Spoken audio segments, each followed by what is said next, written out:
with us, and he's going to talk to us a little bit about what he does at Doist and kind of give us some leadership tips in creating virtual groups and things of that nature. So Chase, I'll go ahead and turn it over to you and let you be here. So thank you so much. Yeah, thank you very much, Beth. Very nice to be here. Can I ask real quick? We didn't have a chance to test the audio. Does everything sound okay on my end? Perfect. Yeah. Okay. Excellent. Well, yeah, thank you everybody for coming by to chat with me today about this.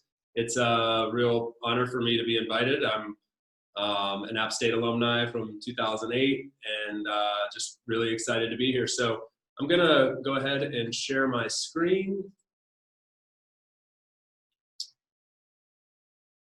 Let's see. All right.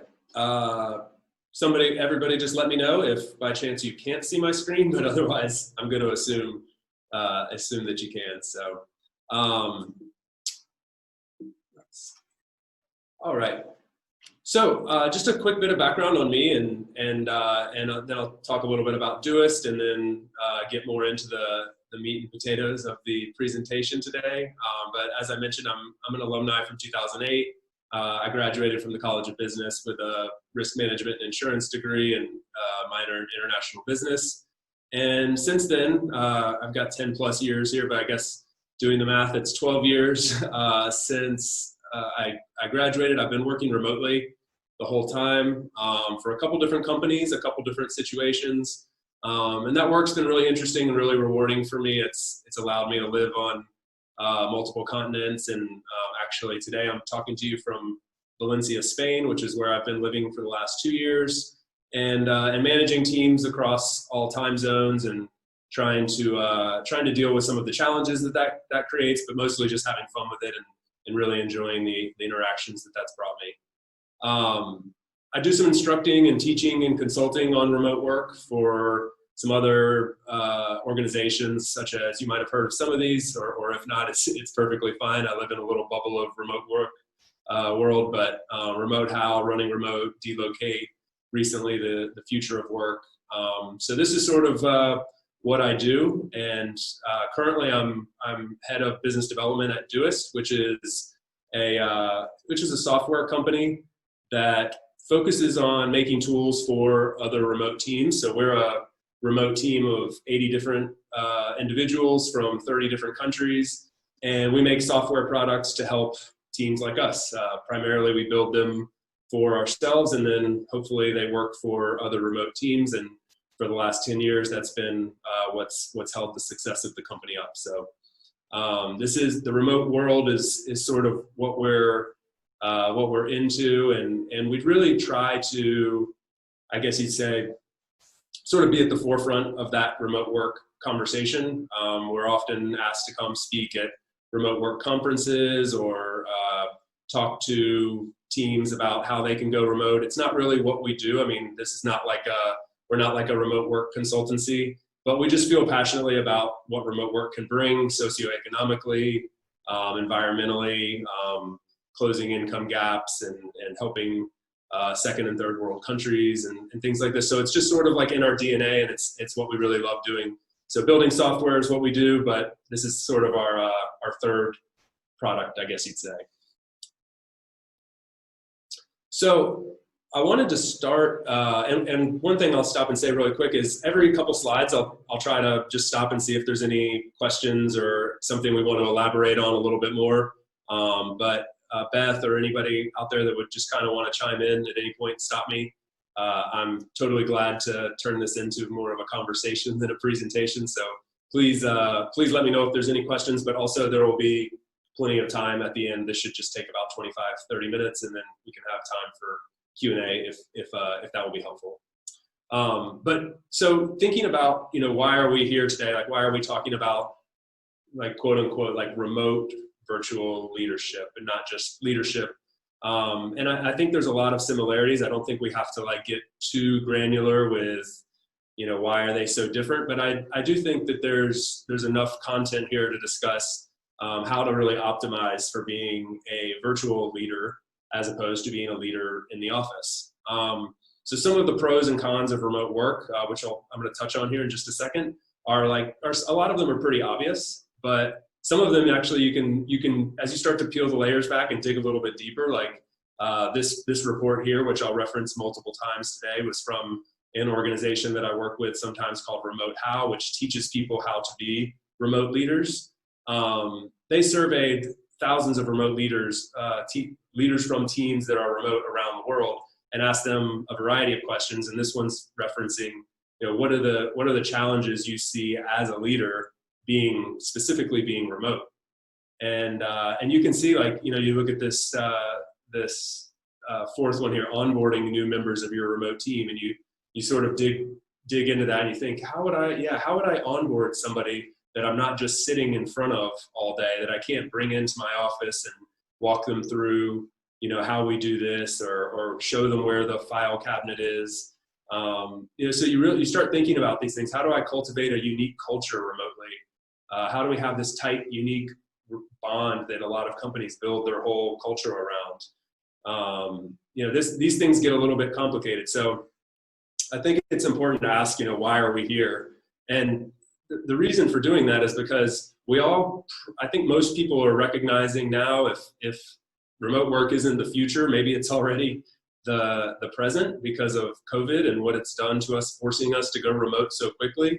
Talking to that same group of respondents, almost everybody, over 87% believe that remote work is the future. It's not like this is just a quick bubble that's popped up and is going away. So we really need to learn how to optimize for it and how to be excellent managers when it comes to doing it virtually. And so a lot of why are we doing that? Because, why is remote work the future? And a lot of the advantages, I think, are pretty well documented, and people, I think mostly people accept these, but, happier employees, access to a global talent pool, not just, why just choose from the people in your local vicinity when you can choose the best talent from around the world.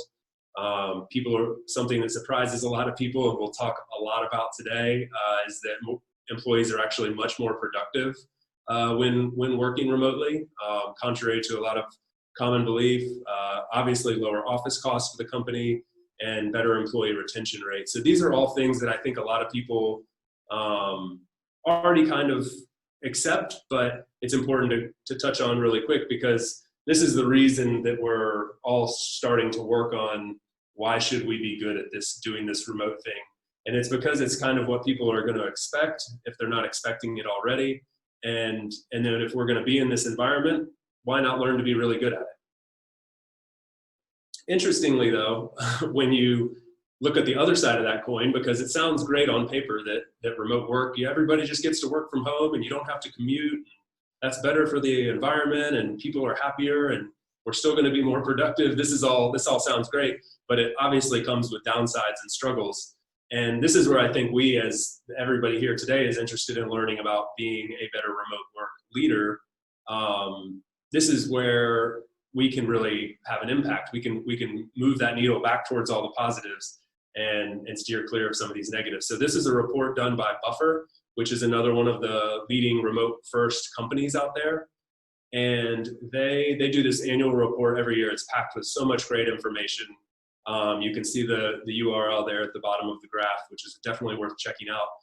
But what's your biggest struggle working remotely? This is when they're asking not the managers, which the other graphs have been referencing, but this is referencing the direct reports, the people that not the leaders of the teams, but the ones doing the work.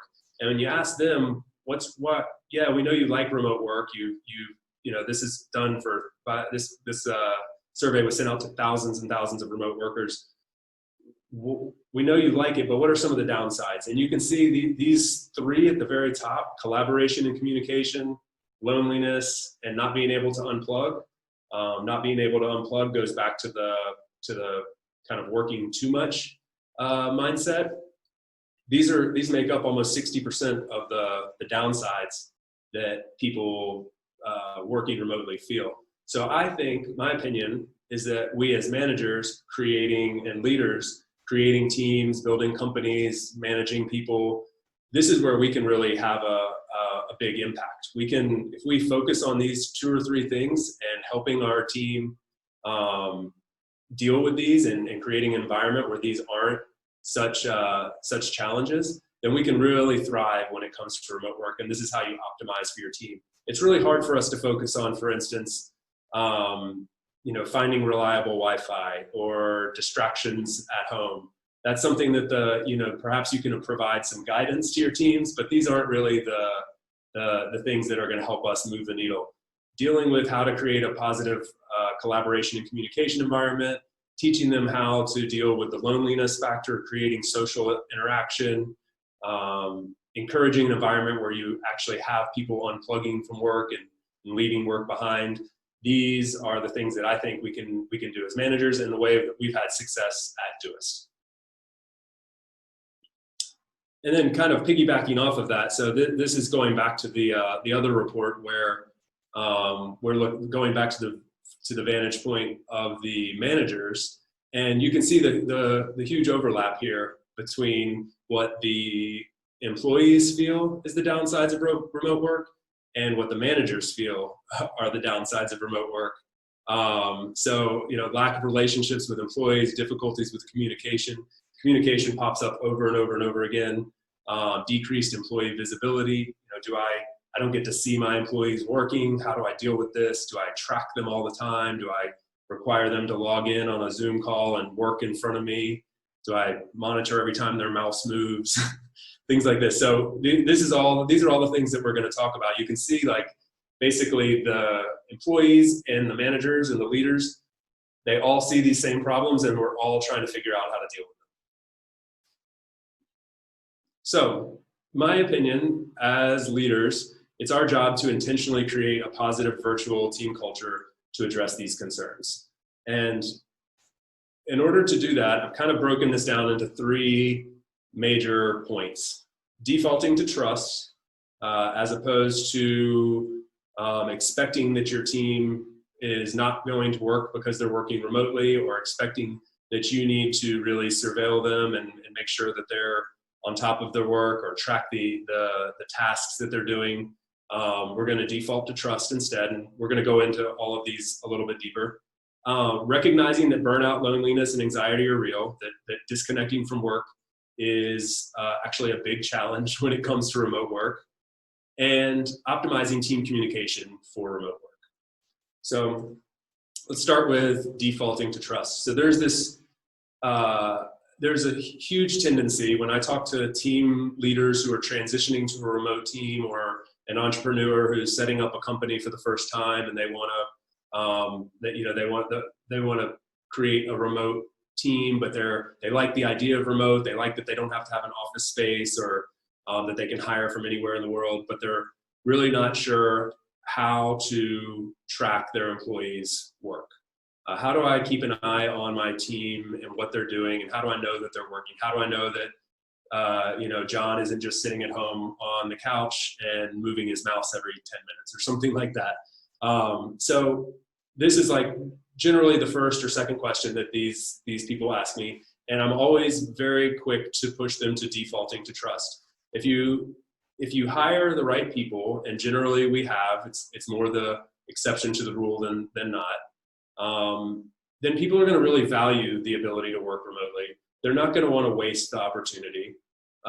They're adults. We've all been, we don't need to be surveilled all the time and watched. And really, the point is not really to focus on. Why do we really care if somebody's working 8 hours a day or 10 hours a day? What we really care about are the results, the outputs. So I really encourage people to stop focusing on the inputs, or at least don't start making the inputs like number of hours worked, emails sent, calls made, tasks completed. These are all inputs. These are things that lead us to our goals. But if we focus instead just on the output, what is the ultimate goal? Do we have monthly goals, weekly goals, quarterly goals, whatever they are? In getting to those big milestones, then what happens in between isn't super important and really isn't worth tracking as leaders. On top of the fact that it's not really productive for you or the direct report that we're talking about, it's also just kind of a waste of everybody's time and energy, and it will create an environment where people aren't really happy to work in. Nobody wants to spend all their time reporting what they've been doing. What we want to do is we want to see production and activity at the end of the goal once we get there.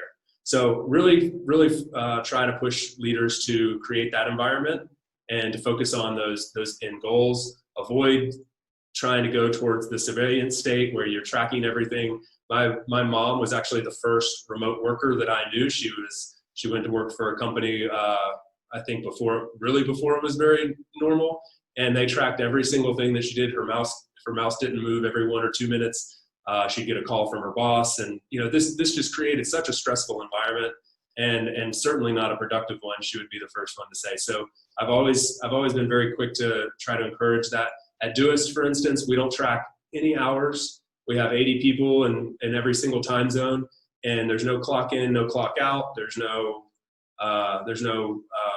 checking in. There's no signing off for the day saying, hey, I won't be here. I literally don't know when my teammates will be working or won't be working unless they're on vacation. I just know that at the end of the month, our goals are either met or they're not. And if they're not, then we address that and we figure out how to get there. So again, focusing on the outputs, and also I think really recognizing that just because we've transitioned to remote doesn't mean that that people are going to suddenly start working less. There are plenty of stats out there that show somewhere in the neighborhood of 2.5 to 3 hours a day is what most in-office employees actually work. So they clock in for an 8-hour day. Usually they're working for 2.5 to 3 hours of real work. So there's no reason for us to think as leaders, okay, now we accept that in the traditional remote, or in the traditional in-office culture. There's no reason for us to change that now. You're naturally going to get a few more hours a day out of an employee working remotely, just talking by like general stats. There's no need for us to start thinking the opposite. It will actually be in your favor as a leader. So we just need to be thinking more about how to create a positive environment that will reduce burnout, loneliness, and anxiety, because those are your real problems. It's not so much getting work done, but it's more focused on burnout, loneliness, and anxiety. I'll stop right there just to see if there were any questions. I can't see any of you, by the way. I only see my screen. So if there are any questions or want to unmute and ask me anything, we can stop right there. Otherwise, I'll just continue. Well, Chase, I had a question. This is Beth. Going back to what you were just talking about, stop focusing on the inputs and more on the outputs. We live in a culture where it's been 8 to 5. So how do you kind of create that in a positive way, especially whenever that's kind of how it's always been that way. So how do you create that kind of culture of change in this type of environment? Yeah, I mean, I think, I guess I would assume like in this situation, most people are working from the same time zone. And if that's the case, and the expectation is that everybody's working during those hours, then it's actually just like made a lot easier because there's a general expectation, and perhaps, every company has a different culture, but, or every organization has a different culture, but you could expect people to be at work from 9 to 5 or 8:30 to 4:30 or whatever. But having the expectation that you're going to start tracking new input metrics to measure productivity and measure success is what a lot of people tend to do when going remote. So you're used to seeing your employees in the office and seeing that Steve is sitting at his desk every day at from 8:30 to 4:30, and that he's in every meeting. And all of a sudden you don't have that anymore, and you say, oh no, how do I, as his manager, make sure that he's still sitting at his desk 8:30 to 4:30? And then what people start doing is adding these extra tracking methods, buying software or expecting people to be right online at all times, ready to jump in a meeting, kind of testing them, creating this sort of anxious culture. And that's what I caution against. So it's not so much like working, expecting people to be working. Like we expect people who are working 40 hours a week during regular business hours, but I have a colleague that really likes to work from like 9 p.m. to 5 a.m. He's just a night owl, and that's when he works, and that works for him. And so we don't expect, I don't know that he's necessarily working during that time, but I know every month at the end of the month that he's produced excellent work, and that's enough for us. There was I a don't know if that helps. No, that does help for sure. Thank you. There's actually 2 questions, and I think you'll probably get to one of them. But Nita asked, when everyone is working at different times, how do you communicate and collaborate? Yeah, I'm super happy to have that question, because this is at the core of what we at Doist are trying to solve. One of the 2 products that we're most known for is called Twist, which is a team communication tool that we built for remote teams, specifically remote teams that are working from different time zones. So we definitely will get to this in more depth, but what we focus on is what's called asynchronous communication as opposed to synchronous communication. So we really hone in on long form discussions in the written form that take place over a 24 to 48 hour period, and as opposed to really relying on conversations that happen instantaneously. It's a quality over quantity thing. And it really scares people at first. They think, oh my God, 24 to 48 hours. How can I possibly wait on a response for that? Wait that much time for a response, but I'll explain a little bit more how it works. But that's the short answer is we hone in on asynchronous communication and kind of use synchronous communication, which is like face-to-face talking over Zoom or something, or instant messaging as really like a last resort. And there's 2 more questions, but I think you're probably going to get to them whenever you go over this next slide. One is, what's the solution for burnout and fatigue? And then what are the other one is, what are some examples that you say would work well and are good to implement with regard to social interaction? Perfect. Yeah, I'll answer both of those right now. I just kind of alluded to this on the last slide, but I mentioned that it's really contrary to like the common there's a misconception with remote workers that they're going to tend to like just be at home enjoying life all day, not really working, maybe sitting on a beach in Hawaii with a cocktail in hand or something like that. And every report that I've ever read about this from multiple sources just totally debunks that theory. People are really more likely to overwork themselves. One of the biggest problems that remote workers have is not taking enough vacation, burning out, feeling lonely, I think is a very obvious one that a lot of us are concerned with from the beginning. So these things are actually like some of your biggest challenges as remote leaders. And I think one of the areas we do a really good job with at Doist is promoting a culture where we really push people to disconnect. We know people are going to work too much if we don't push them to disconnect. And we also know people will become hermits and stay inside, and we're humans. We naturally are like social beings. Even if we're introverted, we kind of need some sort of social interaction on some level. Almost everybody does. So again, as leaders, I think it's our job to kind of nip this in the bud from the beginning and create an environment that prevents this and sort of gets out in front of it. So starting with creating social interaction, a couple examples that we do at Doist and talking to some other teams, remote teams, and how they combat this. There's lots of things like it may not completely replace the in real life experience, but there are plenty of things you can do virtually to foster conversation outside of work. We talked about how what is it, 2.5, 3 hours a day or at the office are spent working, and the other 5 are filled with something. And a lot of that's water cooler talk or smoke breaks, socializing usually, lunch breaks, walking around the office, searching Facebook. These are all social things. So if we can create just a few of those throughout the week and still give people the luxury of working from home and the time to really focus on deep, heavy work, then we can have this sort of like perfect situation where everybody's happy. And so some things we do at Doist are, for instance, like once a month, we do what's called casual hangouts. You randomly you opt in or opt out, and then you get paired with 3 other people from the team, and you have a 1-hour conversation, totally not work related. This past, the most recent one that I participated in, I was here in Spain. I had a coworker from Chicago, another one from Vancouver, and another one from St. Petersburg, Russia.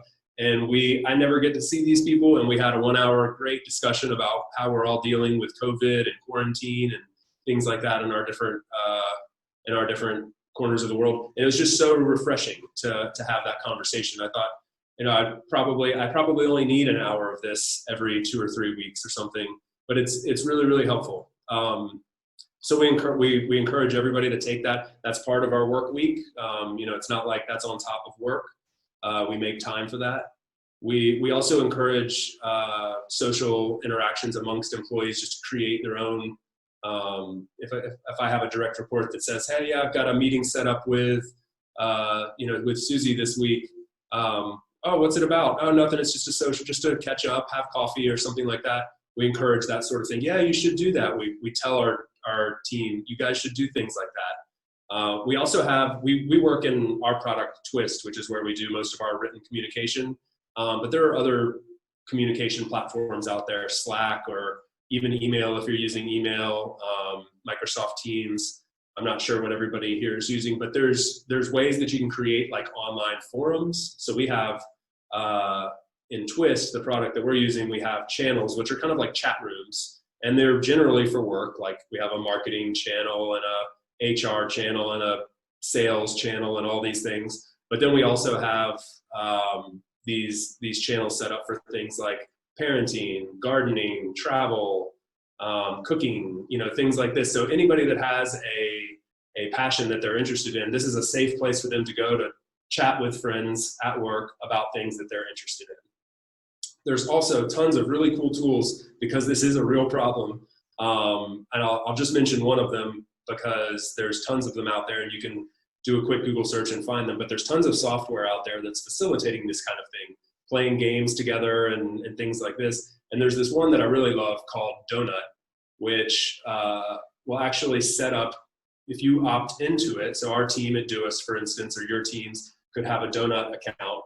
And if you opt into it, you as the leader can sort of pick a time for when, like, let's say every Monday at 9 a.m., there will be a donut. And that's, you could set it up as a 15 or 30-minute thing where everybody who opts in randomly at that time, you'll be sitting in front of your computer and you'll get assigned to one of your teammates who also opted into the donut. And then you have 15, 30 minutes to just chit chat with somebody and catch up. So there's lots of things like this. The other one, the last thing I'll just say, and I think is really important, is we tend to, as leaders, start focusing on how can we create social interaction with our team. But a lot of our social interaction when we're working from home is external of the team. Your friends, your family, your normal life. But the fact is when people transition to working from an office to working from home, they tend to work longer and neglect their personal life. So I think the most important thing is, as a leader, is to really encourage your team to disconnect. And when at the end of the day, I know work lives where you live now, but close your laptop, be done, and talk to them about how you do that. Talk to them how it's important for you. Don't praise the early bird or the person burning the midnight oil. Do the opposite and really, tell your team how important it is for you to disconnect. And hey, I won't be around this afternoon, or I'm never around after 6 o'clock or whatever. I'm excited. I'm going out to meet with friends or something like that. So it's really important just to kind of create that culture and that environment where people feel like, okay, it's good. I can disconnect at the end of the day and literally shut my laptop and be done for the night. And I know when I first came to Doist, I was very shocked when my boss told me, "Hi, you're working too late." And he was very right, because I was, and I would have burned out had I kept going down that path. So anyway, I think that's important, and we get to set the tone as the leaders of the team. So I think that's really great to be mindful of when we switch to a remote work culture. I hope that answered the 2 questions there at the end. Are there any others on the idea behind preventing burnout and and loneliness and things like that. Can I go deeper on that? There is one question that came through, and she says some folks mandate participants to have video on, but sometimes circumstances do not allow for that due to family or other reasons. So if you're a participant, how do you make your supervisor understand? I love that question, because I think one thing that we should do as leaders hosting remote work meetings is to totally welcome all those things that could come in the background and welcome it with open arms. If you're a parent working from home and you're worried about you shouldn't have to be worried about your kid walking into the room, or your dog or your cat jumping on your desk. Who doesn't smile and enjoy that? You know, how does that helps us create that social interaction. So as a team leader, make sure that I would encourage people to make sure that your team feels comfortable having their camera on, because anything that happens behind them is a part of their life, and part of their life should be brought into work and help us. It further helps us create that social connection. So I would start with that. But then the second part to that is, if you really just don't feel comfortable, I mean, some people hate the camera, and that should be respected as well.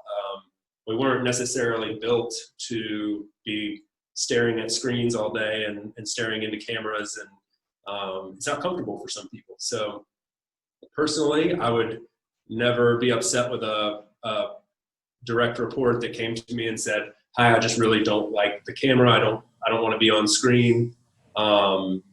Unless this is just a core part of their job that they need to be doing presentations or something like that.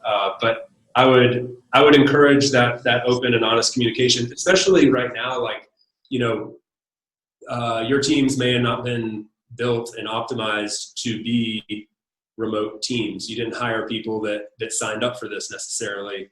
We're going through a lot of change right now. Even remote teams like ours are still facing challenges with COVID and quarantine that we've never faced before. So the leaders of the teams need to be very empathetic to that and recognize that these are different circumstances for everybody. Kids aren't in school, and businesses are shut down, and maybe workspaces at home aren't optimal for productivity and work. So we all need to work through this together. And I think, if somebody's not comfortable on the screen, I think you need to, or if you want the camera off because you're worried about what's happening behind you, I would hope you could feel comfortable talking to your manager about that and saying, I really just don't feel comfortable because of X, Y, or Z. Would it be okay if I kept my camera off? I hope that's helpful. It might be too straightforward. Thank you, Chase. You're welcome. So the next part of this, or should I answer any more questions, Beth? I think you're good for right now. I don't see any more questions in the chat. Okay. All right. Perfect. So this next point is coming back to one of the questions that was asked earlier, and I think super key to having a successful remote culture. And this is really getting intentional and really focusing in on how am I going to proactively create a solid team communication platform for my team. We have a tendency to want to recreate whatever's been done in the office and translate that to remote work. And that's because a lot of things, like, we don't need to overthink them. A lot of things do just work. They just kind of do flow seamlessly from one to the other. But the way your team communicates is super important for not just for culture, but for productivity and for the results that you're trying to achieve. So now that things are moving to a more virtual world, it's important to think about how can we optimize the communication platform and what standards are we going to put in place. So I mentioned before, like, most of the fully remote teams that I know that are most successful, whether that be businesses or just organizations in general, they default to asynchronous communication. And I mentioned this before, but basically that is just the expectation that you don't have an immediate response. So things like instant chat, where you're chatting back and forth, are a form of synchronous communication. And what that does, it has lots of kind of extenuating effects on people. But if I expect my team to always be on, then they're more focused on chatting, being available to chat, than they are on producing, than on doing what we refer to as deep work. So if we can eliminate that and not expect our team to be instantly available for instant chat, or the proverbial like knock on the door and say, hey, are you available for 5 minutes? Can I stop by your office? If you can kind of get serious and get creative about, okay, how can I eliminate those kind of interactions that would normally happen in the office? Like, hi, you guys, come on, let's jump in the conference room real quick and figure this out.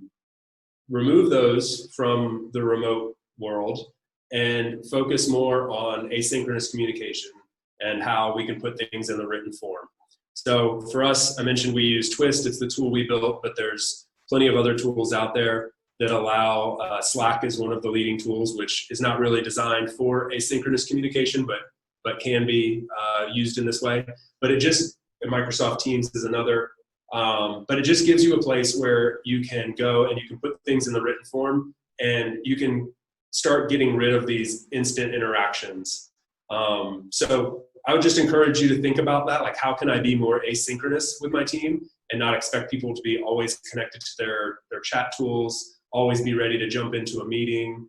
And it comes back to just really thinking about quality over quantity and getting more quality out of those written conversations, and less emphasis on jumping into meetings and quick chatty conversations. Sort of, we have this phrase that's used a lot. It's called thinking one line at a time. And that's what happens when you have a more synchronous remote team. They think one line at a time. They're trying to respond as quickly as possible with one little line, as opposed to giving somebody time to communicate a long form thought and really think through what is the best way to communicate my idea, or what is the best idea I could come up with, as opposed to the first idea or the first response that comes to mind. I also really think it's important for us as managers in remote teams to think about over communicating. So when we're communicating in the written form, we forget sometimes that we miss out on the hand gestures and the facial expressions, and people can't see what you're really emphasizing. You say, I need you to do this, this, and this in a written way, but maybe you really wanted to emphasize the first one. So being over communicative and repeating things, posting things multiple times. When I'm managing projects that sometimes have 10 or 12 different remote people involved, I will normally have things repeated 2 or 3 times in a week. That, hey, this is what we're expecting to be done by the end of this week. Hey, by the way, just making sure we're on track to be here. Anybody let me know if we won't be able to make this deadline. 2 or 3 times. It's much harder in the remote world to keep people accountable if you don't keep conversations public and hold people accountable in a public setting. So I really try to make sure that's clear. It's much harder for somebody it's much easier, I should say, for somebody to neglect their accountability in the remote world. Because they're not sitting across from their boss. They're not sitting across from their coworkers. So you have to kind of recreate that in a remote setting. And so I try to do that by putting things in public places. Everything we do, we focus a lot on transparency at Doist. So for instance, we'll have, I have like a public project that we're working on. Everybody on the team can see that project, and everybody can see who's done what and who hasn't. So as due dates come and go and are missed, everybody can see that, and it creates a little bit of pressure and a little bit of accountability. And then that can be communicated once again that, hi, why are we missing this? So I think that's important to highlight. And I've touched on this already, but using meetings as a last resort. So meetings are a part of every company's culture. And I've worked at places where meetings were like, I felt like we were always just meeting just to meet and meeting to plan meetings. And this isn't really optimal for any team. Most statistics show that a lot of meetings are generally wasted time for most people involved in the meeting. But especially in a remote environment, and especially for teams that are transitioning to remote, it can be very easy for the leadership to start relying on meetings as sort of the cornerstone of how we're going to get work done. And I would just really encourage all of you to think about how can we do the exact opposite of that and use meetings as a last resort. As great as Zoom is, and as great as some of the tools out there are for conducting remote meetings, it's super hard to keep these productive. Most of the time, if you have 10, 12 people sitting in on a meeting, half of them, they're not getting anything out of it, or they're having trouble connecting. There's audio issues.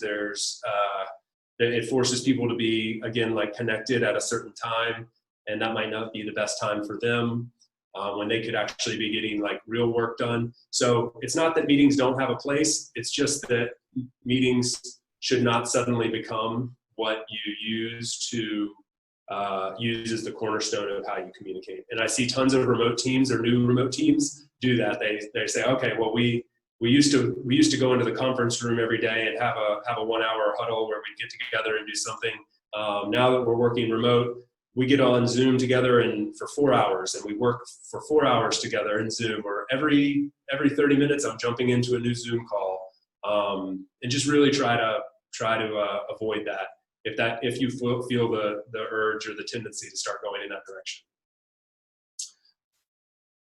I'll stop real quickly right there. I was going to talk next just really very, very quickly about when you are leading remote meetings, what you can potentially do to optimize those. But are there any questions on that last slide, Beth? There is. We have one from Laura Newmark. She says, how do you balance the over-communicate with team members who feel overwhelmed with the amount of communication? That's a good question. Can you actually repeat it again? So Laura says, how do you balance the over-communicate with team members who feel overwhelmed with the amount of communication?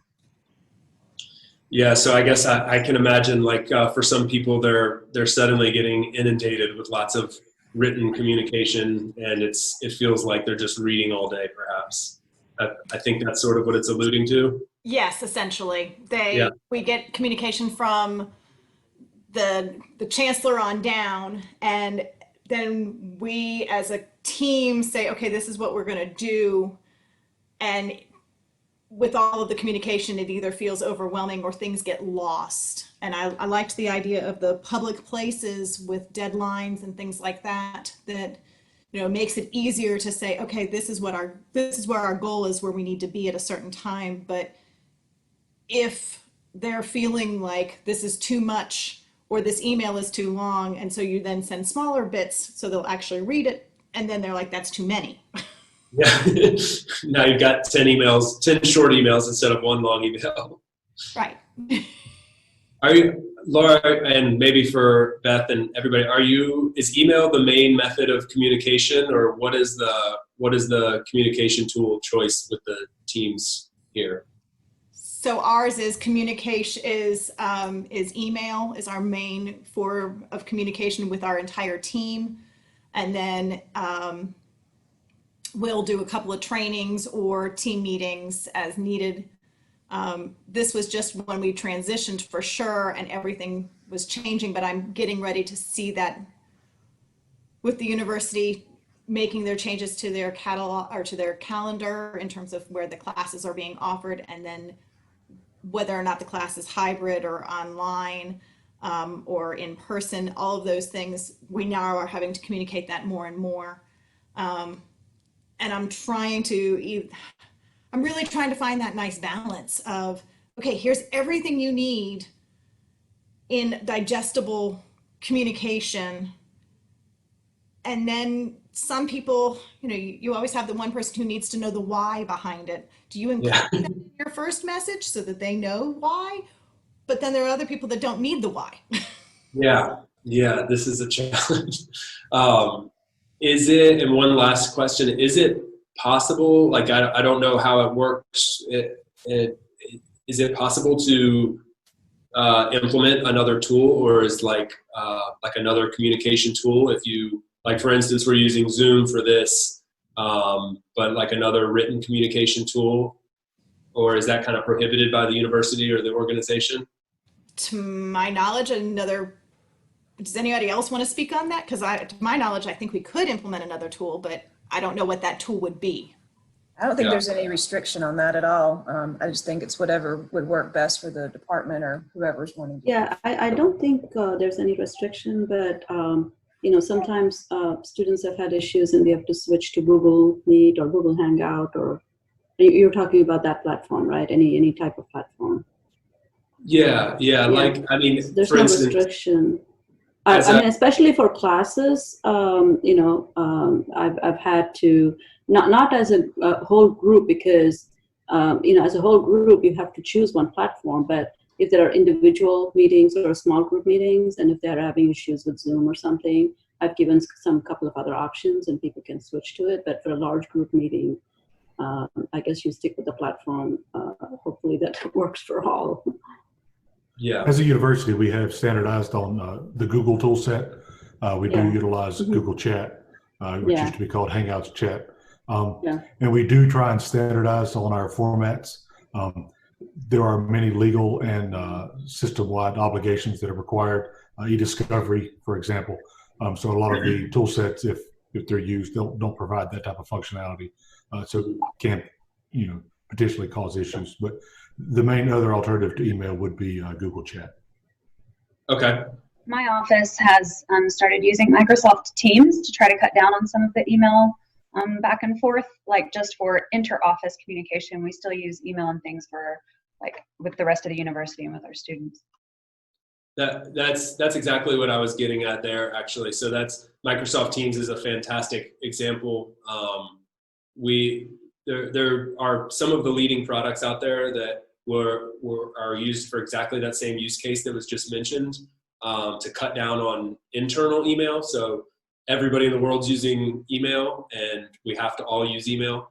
But for instance, at Doist, 99% of our communication I have some coworkers who literally haven't opened their email in years, because they just don't need to. They don't communicate with the outside world. They only communicate internally. And so there are tools out there for this to cut down on internal communication. Microsoft Teams is one of the leading ones. Slack is another leading one. Twist is the product that we built, which is the same sort of concept. But all these are designed to cut down on internal email. It has nothing to do with external email, so you'll still communicate with students that way. But if you want to take, as a leader of your team, take and distill all the email that's coming through and filter through those and decide what's important to share with your team, and then leave it in a place where the conversation can flow much easier than an email. I mean, I'm sure some of you are struggling with, you get an email that's sent to your whole team, and then there's this reply all mentality, and suddenly you have 37 emails to read through, and most of them aren't even pertinent to you. This can take those 37 emails and turn it into 3, and extrapolate that across your whole team, and the time saving is massive. Not to mention it's easier on the eyes. They're built to be. You can envision reading through a Gmail chain and the choppiness that you get. This eliminates all of that and just makes it very smooth. You can also send emails into these tools. So you can take an email from the chancellor, forward it into Microsoft Teams or Slack or Twist or whatever, and it will be there, and then you can reference it below, and it just reads much easier. So that's why I was asking the question, is if you could use another tool, because using one of those can cut down on the problem that was originally mentioned as part of this question. Chase, real quick, we've only got just a few more minutes before we need to wrap up. Okay. All right. Perfect.